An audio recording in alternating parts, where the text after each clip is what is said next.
Welcome to Cape Town News. Do hit subscribe and never miss a thing. Today is Friday, the 9th of January, 2026, and here's what's making headlines in the Western Cape. Table Mountain death sparks renewed warnings over illegal wingsuit jumps. Wildfires explode across the Western Cape as roads close and crews battle to contain chaos. Double murder sparks fear as police are attacked in Valhalla Park. South African duo shatters limits again with world's fastest drone comeback. Unbeaten Stormers head into brutal London, clash with Harlequins. Colleen The Musical lights up Cape Town with laughter, love, and local flavour. Western Cape faces intense summer heat with calm seas tomorrow. South African National Parks has reiterated that base jumping is illegal and strictly prohibited within Table Mountain National Park following the death of a wingsuit base jumper in Platklip Gorge earlier this week. Rangers and emergency services were alerted on Monday after reports of a wingsuit base jumping incident in the northern section of the park. Wilderness search and rescue teams responded immediately, launching a coordinated ground and aerial search operation. According to Wilderness Search and Rescue, multiple teams were deployed to the top of Table Mountain via the Table Mountain Aerial Cableway, while a rescue helicopter from the Western Cape Government Health and Wellness Emergency Medical Services and Air Mercy Service assisted from the air. The crashed pilot was located shortly before 10 in the morning and was declared deceased at the scene. The deceased has been identified as American wingsuit base jumper Brendan Weinstein. His identity was confirmed by family members, with tributes shared online describing him as deeply loved and remembered for the impact he had on others. In one post, his partner said she hopes their young son will one day know his father through the stories and memories of those who knew him. SANParks expressed its condolences to the family and friends of the deceased and stressed that base jumping is an illegal, unregulated activity within the park. Officials said Table Mountain National Park is a protected area under the National Environmental Management Protected Areas Act and forms part of a UNESCO World Heritage Site, where activities that pose risks to human life and the environment are not permitted. Wilderness Search and Rescue confirmed the recovery was carried out with care and sensitivity, with the body flown from the mountain to a nearby landing zone and handed over to police. Cape Town Central Police have opened an inquest into the death. SANParks has again appealed to all visitors to refrain from illegal activities and urged members of the public to report such incidents via the park's emergency channels. Fire authorities are battling an exceptionally demanding wildfire season across the Western Cape, with major blazes burning from Cape Town through the Garden Route and into the Overstrand. Provincial officials confirmed that approximately 90,000 hectares have already burned this season.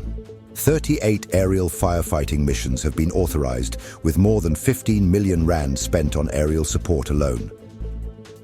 Western Cape MEC for Local Government, Environmental Affairs and Development Planning. Anton Bradell said the province is experiencing a particularly challenging season, with double the number of aerial firefighting call-outs compared to this time last year.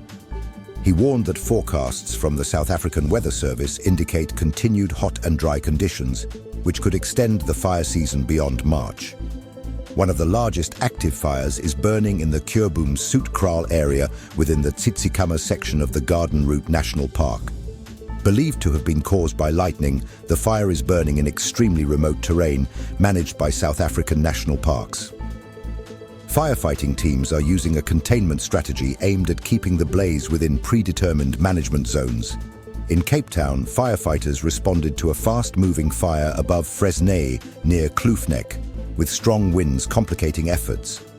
Signal Hill Road was closed to allow emergency access, and hikers near Lion's Head were urged to evacuate. Further east, thick smoke forced the closure of the N2 near Mossel Bay between Dana Bay and Langeberg Mall, with traffic diverted via Louis Fourie Road. Fires remain active in Al Wyndal, Island View and Vakansieplaas, while in the Overstrand, fires in Pearly Beach and Stanford are still not under control. Authorities warn that volatile conditions persist and that the most dangerous period of the fire season may still lie ahead. 2 people were shot and killed in Valhalla Park on Wednesday, and police officers responding to one of the crime scenes came under attack, raising renewed concerns over gang violence in the area.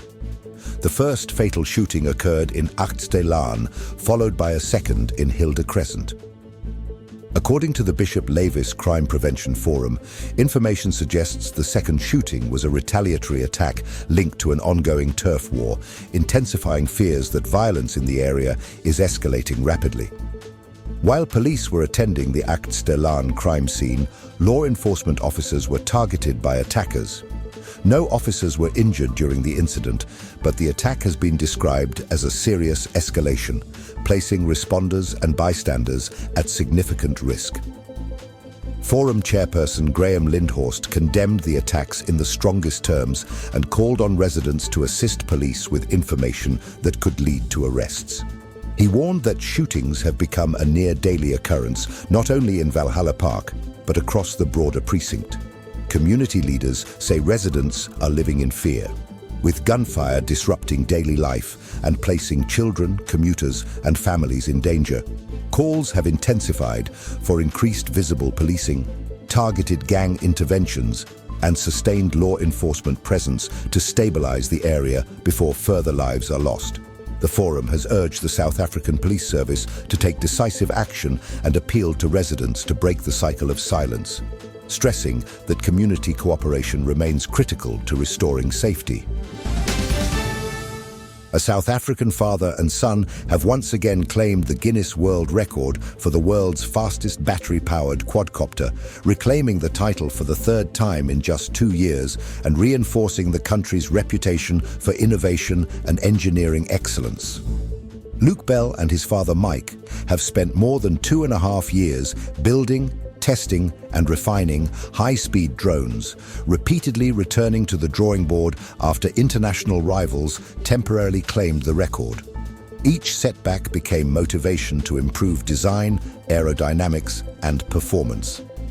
Their work involved testing multiple motor configurations, refining airflow using simulation software, and manually shaping and balancing components to extract maximum speed. Months of trial flights, adjustments, and fine-tuning eventually paid off. In December, their latest build, Pear Green version 4, reached an astonishing 657 kilometers per hour, officially reclaiming the Guinness World Record.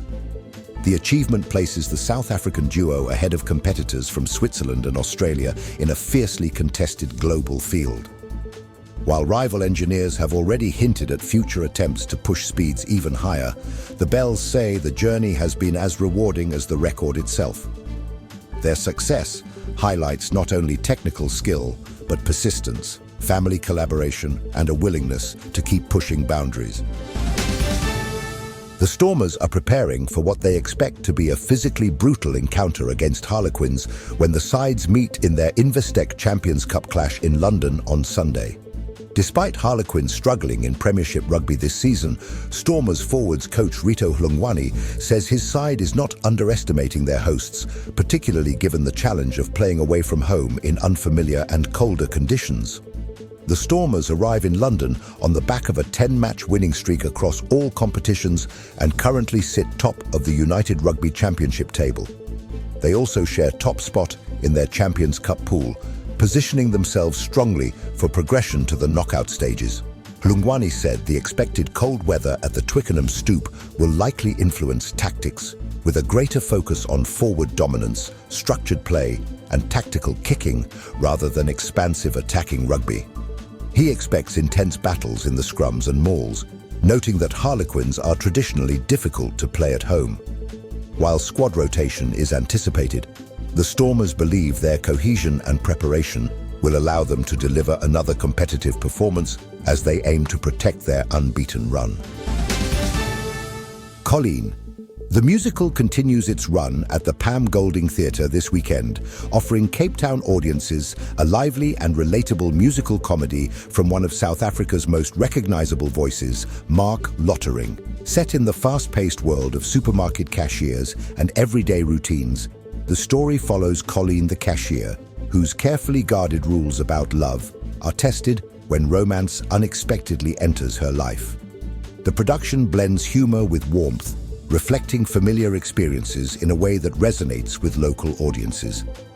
Directed by Lara Foote and produced by Anwar McKay, the musical features a strong ensemble cast including Mark Lottering, David Chevers, Carlo Daniels, Jill Levenberg, Kate Normington, and others. Music, choreography, and sharp dialogue drive the story forward, keeping the tone light while exploring themes of vulnerability, ambition, and connection. The show runs through to early February with weekday evening performances and Saturday matinee and evening shows, making it a popular option for weekend entertainment in the city. Here are your money, commodities, and crypto updates. Starting with the major currencies. The US dollar is trading today at 16 Rand and 54 cents. The British pound stands at 22 Rand and 20 cents. And the euro will cost you 19 Rand and 26 cents. Moving to the commodities market, gold is priced at 2,376 Rand and 22 cents per gram. Silver is trading at 40 Rand and 87 cents per gram. Platinum is valued at 1,207 Rand and 98 cents per gram. And Brent crude oil is trading at $61.41 per barrel. In the cryptocurrency market, today, Bitcoin is valued at 1,504,324 Rand. Ethereum is trading at 51,559 Rand. Meanwhile, Ripple XRP is priced at 35 Rand and 27 cents. And finally, Solana is trading at 2,311 Rand. These figures reflect the latest available market data and may shift as global trading continues through the day. The Western Cape is set for a hot and stable summer day, with clear skies expected across the region and no rainfall forecast. Cape Town will experience a high of 31 degrees and a low of 16 degrees, while inland areas will see significantly hotter conditions. Paarl is forecast to reach a high of 39 degrees with a low of 15 degrees, while Stellenbosch is expected to peak at 36 degrees and drop to 13 degrees overnight. Humidity levels are forecast around 75%, contributing to uncomfortable heat during the afternoon. Winds will blow from the southeast at approximately 18.5 kilometers per hour, offering some coastal relief. Ocean conditions remain manageable, with a southwest swell of around 2 meters at a 12-second period. High tides are expected during the morning and evening, with low tides around midday and early afternoon. Sunrise is forecast shortly before 6 in the morning, with sunset just after 8 in the evening. Cape Townians are advised to remain hydrated, limit strenuous activity during peak heat, and exercise caution along the coast despite relatively calm sea conditions. With that, we conclude today's bulletin, and now you know what's happening in the mother city. Thank you for watching Cape Town News. Make sure to subscribe and hit the notification bell so you never miss a story. We appreciate your support. Let us know your thoughts in the comments below. And don't forget tomorrow's Cape Town News drops right here on YouTube at 3 p.m. Until next time, stay safe, informed, and connected.